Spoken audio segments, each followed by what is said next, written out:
Hello friends, स्वागत है आपके अपने YouTube channel Vimlesh coaching classes में। दोस्तों, हमको बता देना चाहेंगे कि यदि आप इस बार का सीटेट 2024 का एग्जाम क्वालिफाई करना चाहते हैं तो हमारे इस चैनल विमलेश कोचिंग क्लासेस से जुड़ जाइए। चैनल को दोस्तों अभी सब्सक्राइब कर लीजिए और बेल आइकन पर क्लिक करके ऑल पर क्लिक कीजिए ताकि क्लास का नोटिफिकेशन आप तक पहुंचता रहे। दोस्तों, हम अपने इस चैनल पर लगातार आपको सीटेट एग्जाम के लिए बेहतरीन क्लासेज आपको प्रोवाइड करा रहे हैं, चाहे प्रैक्टिस सेट हो दोस्तों, चाहे मॉक टेस्ट हो या दोस्तों आपका प्रीवियस ईयर क्वेश्चन पेपर हो। तो दोस्तों, आप लोग जरूर इस चैनल से जुड़ जाइए और इस चैनल पे जितने भी दोस्तों हम आपको प्रैक्टिस सेट करा रहे हैं सभी प्रैक्टिस सेट दोस्तों कर लीजिए। निश्चित रूप से इस बार का सीटेट एग्जाम आप क्वालिफाई कर लेंगे। इस बार का दोस्तों सीटेट एग्जाम आप आसानी से क्वालिफाई कर सकते हैं, जिसका एग्जाम दोस्तों आपका 14 दिसंबर को है। इस बार का दोस्तों यदि आप फॉर्म फिलअप किए हैं तो ये क्लास आपके लिए बहुत ही महत्वपूर्ण है। कुछ ऐसे तरीके दोस्तों हम आपको बताएंगे, यदि आपने इसको फॉलो कर लिया तो निश्चित रूप से दोस्तों 1 से 2 महीने में पढ़ करके आप जो है सीटेट एग्जाम क्वालिफाई कर सकते हैं। देखिए दोस्तों, करना क्या है दोस्तों कि प्रीवियस ईयर क्वेश्चन पेपर ले लीजिए, आप जितने भी दोस्तों उसको ले लीजिए, जितने भी ऑल सभी। उसके अलावा दोस्तों मॉक टेस्ट या दोस्तों प्रैक्टिस सेट, आप दोस्तों डेली आप ऑन बेसिस एक प्रैक्टिस सेट या एक मॉक टेस्ट जरूर लगाइए। ये दोस्तों इतना ही करके आप एग्जाम में चले गए तो चाहे दोस्तों आपका 1 to 5 का पेपर हो, 1 से 5 का या 6 से 8 वाला हो, आप आसानी से दोस्तों दोनों को क्वालिफाई कर सकते हैं। ठीक है दोस्तों, हमने भी इसी तरीके से किया था दोस्तों। मात्र 1 से 2 महीने ही पढ़ करके हमने कोई क्लास अटेंड नहीं की दोस्तों। हमने सिर्फ मात्र 1 से 2 महीने क्या किया, जितने भी सभी सीटेट के प्रीवियस ईयर क्वेश्चन पेपर थे सभी हमने सॉल्व किए, मॉक टेस्ट लगाते थे दोस्तों हम। ठीक है, प्रैक्टिस सेट करते थे, सभी इतना ही दोस्तों हमने किया और आसानी से एग्जाम को क्वालिफाई कर लिया। तो दोस्तों आज की क्लास में हम आपको ऐसा ही एक मॉक टेस्ट कराने जा रहे हैं। अपने हर क्लास में दोस्तों हम आपको मॉक टेस्ट कराते हैं, तो जितने भी दोस्तों मॉक टेस्ट हम आपको कराते हैं सभी मॉक टेस्ट को आप दिया करिए और देखा करिए कि कितने प्रश्न आपके सही होते हैं। ऐसा ही दोस्तों हम आपको हिंदी का एक मॉक टेस्ट कराने जा रहे हैं, जिसका एग्जाम दोस्तों 22/2/2015 को हुआ था। उसके हिंदी के 30 प्रश्न आपको कराने वाले हैं, 30 प्रश्न, और देखते हैं दोस्तों इन 30 प्रश्नों में आपके कितने प्रश्न सही होते हैं। ठीक है, और क्लास के अंत में जरूर बताइएगा। दोस्तों मॉक टेस्ट का पहला प्रश्न आपके सामने ये रहा। फर्स्ट नंबर का प्रश्न है कि उच्च प्राथमिक स्तर पर समझकर पढ़ने के संदर्भ में सर्वाधिक महत्वपूर्ण है। उच्च प्राथमिक स्तर पर समझकर पढ़ने में दोस्तों सर्वाधिक महत्वपूर्ण क्या है?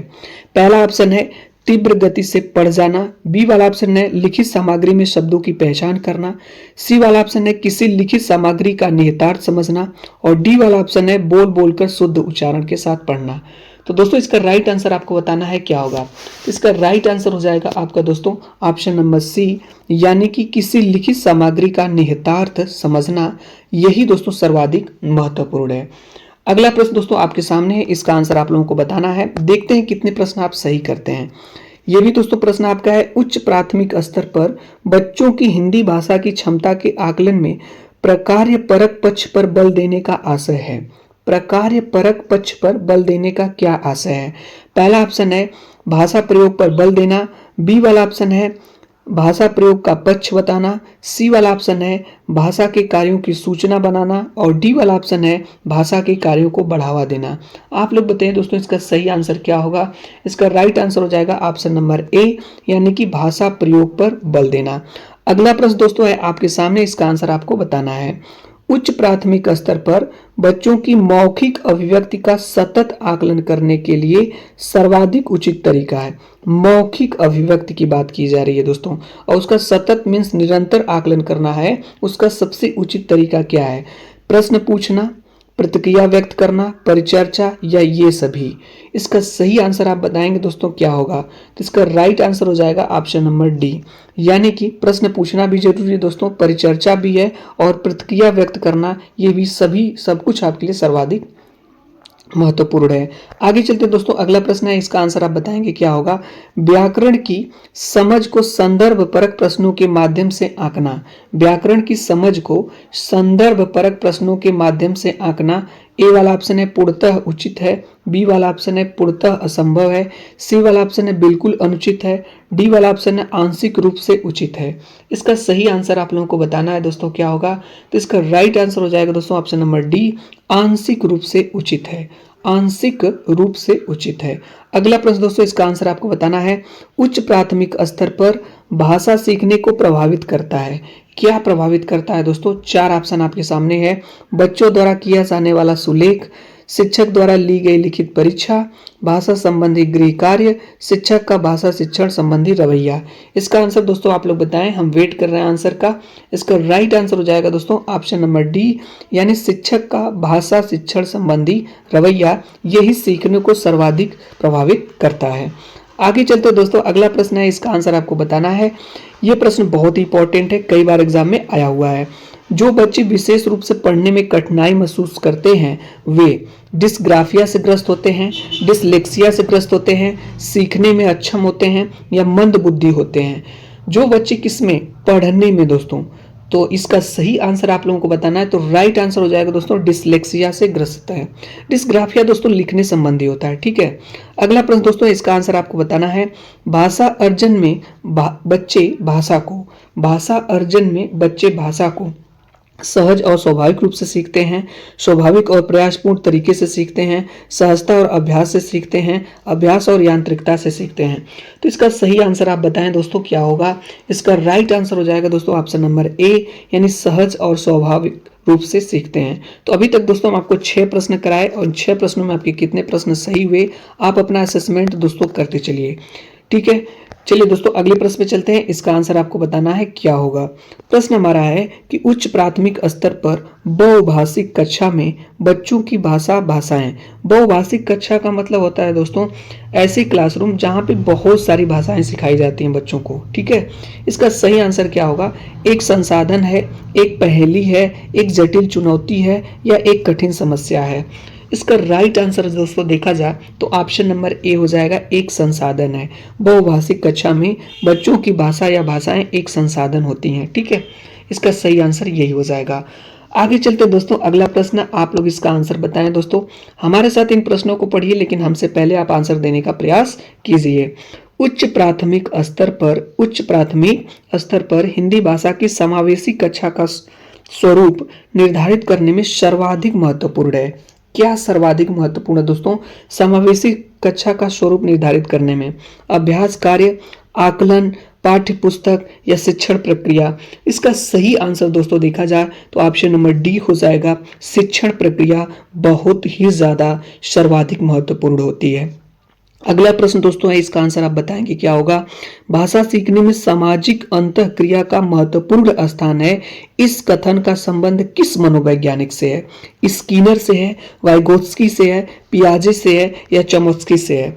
इसका सही आंसर देखा जाए दोस्तों तो ऑप्शन नंबर बी हो जाएगा, सामाजिक अंतःक्रिया का सिद्धांत दोस्तों वाइगोत्स्की महोदय ने दिया था। अगला प्रश्न दोस्तों आपके सामने है, इसका आंसर आप बताएंगे क्या होगा। सभी प्रश्न आपके लिए इंपॉर्टेंट है दोस्तों, इसलिए क्लास में बने रहिएगा।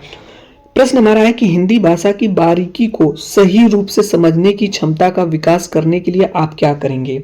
हिंदी भाषा की बारीकी को सही रूप से समझने की क्षमता का विकास करने के लिए आप क्या करेंगे दोस्तों।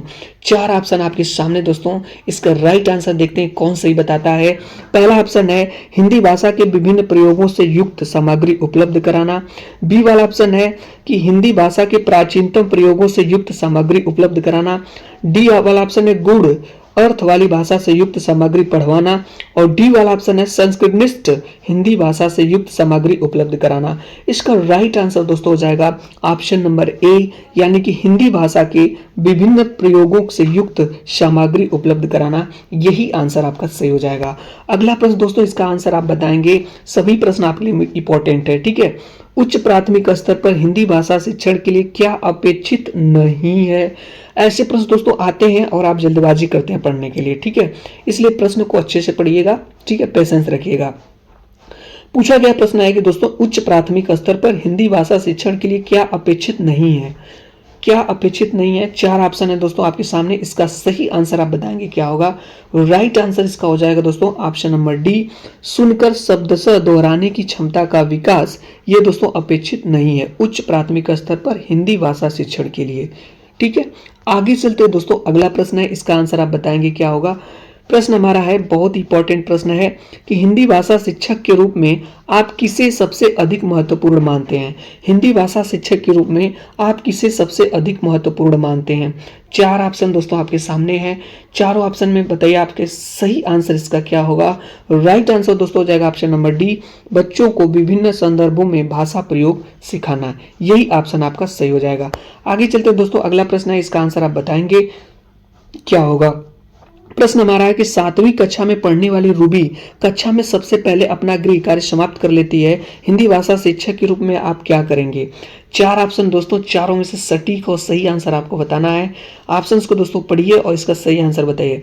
राइट आंसर हो जाएगा दोस्तों ऑप्शन नंबर बी, रूबी को उसकी पसंद का कार्य करने के लिए कहेंगे। रूबी को उसकी पसंद का कार्य करने के लिए कहेंगे, यही वाला ऑप्शन आपका सही हो जाएगा।